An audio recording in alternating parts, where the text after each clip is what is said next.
Now that we've gone over the criteria for each of the different forms of stays, let's talk about how to practice them. As with pretty much all commands, it's important to practice them regularly. Don't only tell your dog to stay when you really actually need them to stay, but also stage real life scenarios so that your dog is more likely to stay when that situation actually presents itself. All right, so let's talk about what tools do you need. If your dog's food motivated, make sure to have food on you. Food can be a really good motivator. The other tool that you'll need is a leash. For some dogs, a slip leash is fine. Other dogs, it's better to have a prong collar. It's always best to have a leash on your dog, especially when you first start practicing this. For the first couple weeks or so, have a leash on them when you're first practicing this. You won't have to have it on forever, but it's a helpful tool to use if your dog is confused or if you need to help guide them. If your dog is e-collar conditioned, then also make sure to have an e-collar on them with the remote in your hand. All right, so let's talk about how to practice sit stays. So you're gonna say your dog's name and then sit. If they don't sit right away, use a hand gesture or leash pressure to get them to sit. Try to avoid saying sit over and over and over a bunch of times. Try to only say it once and then help them either with your hand or with the leash. Make sure that you reward them sometimes as soon as their butt touches the ground. Delta, sit, yes! Then at that point, you're gonna say stay, and you can move away from your dog. Stay. Make sure when you walk away from your dog to look as natural as possible. Don't walk away from your dog like this. Stay.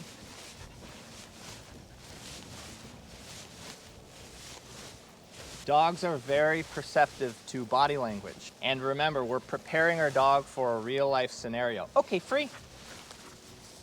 So we want to set ourselves up for success in the future, so that in the future, when we're not in training mode, we tell our dog to stay and we just walk away from them casually.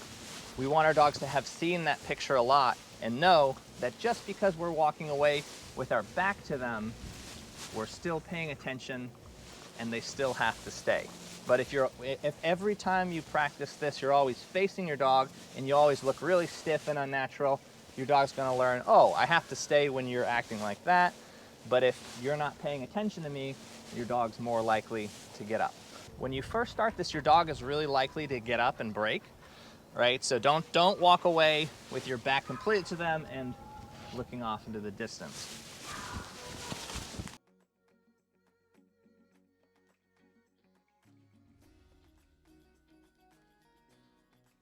Every so often, we want to reward our dog for staying by coming back and giving them room service. What this means is you're going to give your dog a treat in the position that they're in. Sit, stay.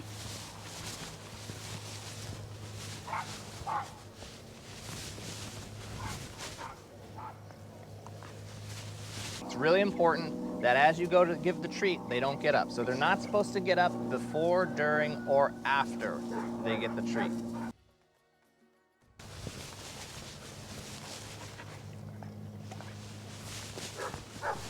So if your dog gets up as you're giving them the treat, it's really important that they don't get the treat. Good. No.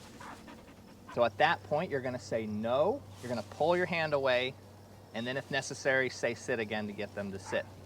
Good. No.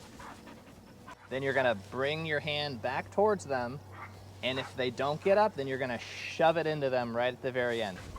No. Good. Good boy. Good. Good. So notice how I'm pushing it into him here. A lot of times what people will do here is they'll be feeding their dog forward like this, so they'll actually be causing their dog to get up. Once you get close enough and your dog is still sitting, then you want to push it into them a little bit.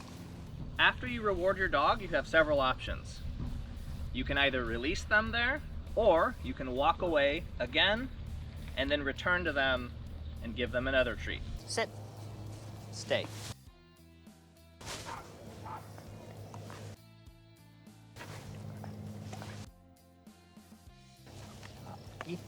Okay, free.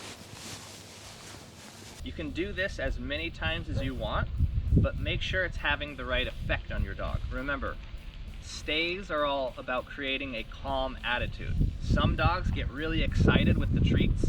So if you're noticing that every time you walk back to give them a treat, it's making them more amped up, and it's actually negatively affecting your stay by creating a lot of excitement, then you might want to reward your dog less. Every dog's a little bit different. Some dogs will remain calm with lots of food rewards, but some dogs, it has the opposite effect on them that we want. So food can be effective, it can be helpful to motivate your dog to stay, but just make sure it's having the right effect. Another thing we don't generally do is use our yes marker when we reward stays. Yes, oftentimes can amp our dog up, can make them excited, it can make them want to get up and move. So when we reward our dog in a stay, usually we don't even say anything. Some dogs will say good, then give them a treat. Some dogs, I won't even say anything, I'll just give them the treat, right? So our demeanor should be calm as well when we're delivering the reward. Good. Good. It may be necessary to give your dog an occasional correction to create a reliable stay. Remember, a correction is a negative consequence for doing the wrong behavior. So if your dog gets up, you need to give them a correction so that they avoid getting up in the future. So the first thing that you should do as soon as your dog gets up is say no and stop moving. Stay. No. Timing is really important. So you want to say no the instant that your dog's butt leaves the ground, as soon as they start to move.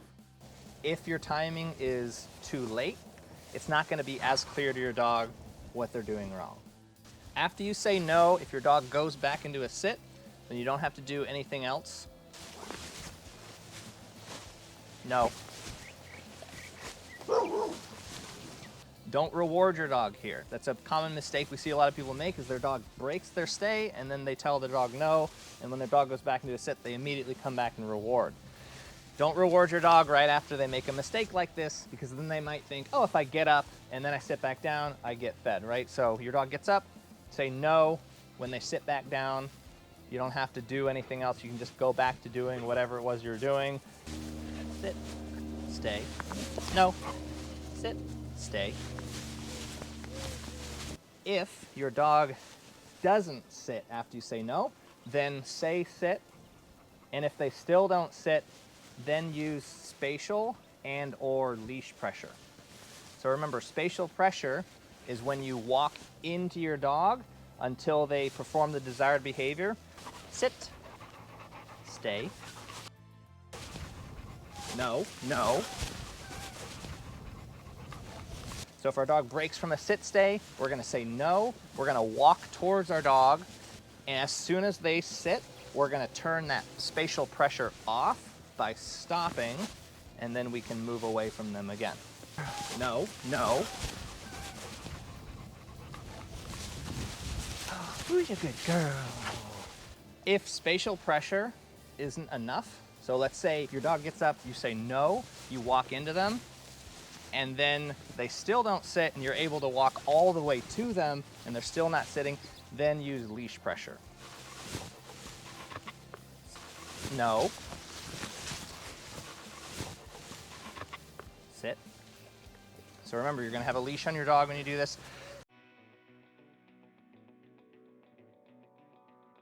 Grab the leash, pull up on the leash, keep constant tension until your dog's butt touches the ground. As soon as their butt's on the ground, release the pressure. Sit. One of the most common mistakes we see people make when they do this is they'll pulsate the leash. So they'll apply pressure temporarily and then they'll release it before their dog's doing what they're supposed to do, right? So you want to apply constant pressure till their butt is all the way down and then release it. Girl, sit, stay. If your dog is going away from you, like they're breaking their stay to go off and do something else, no.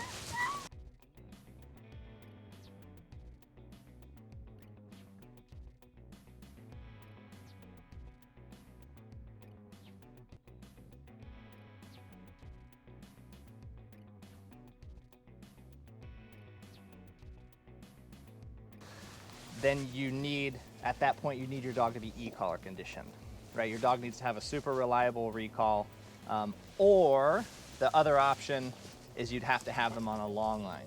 If you have a long line, then all you need to do is step on the end of the long line. Your dog's not going to be able to run away from you. No.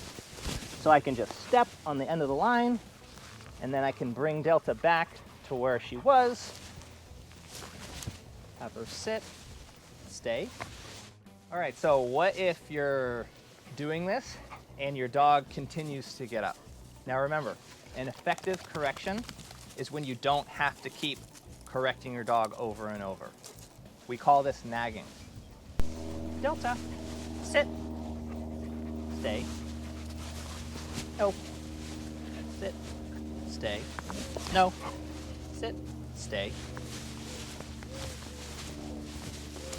No, sit, stay.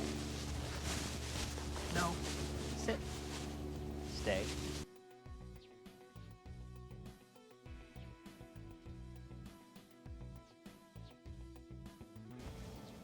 If this is happening, it probably means that your correction isn't strong enough and you have to do something differently. An effective correction should have a lasting effect on your dog and should cause them to avoid getting up again. So there's a few different options we have to do that. The first is a leash pop. So with a leash pop, what you're gonna do, as soon as your dog gets up, you're gonna say no, and then you're gonna go grab the leash and you're gonna give a pop, and then you're gonna tell your dog to sit. No. Sit. Stay.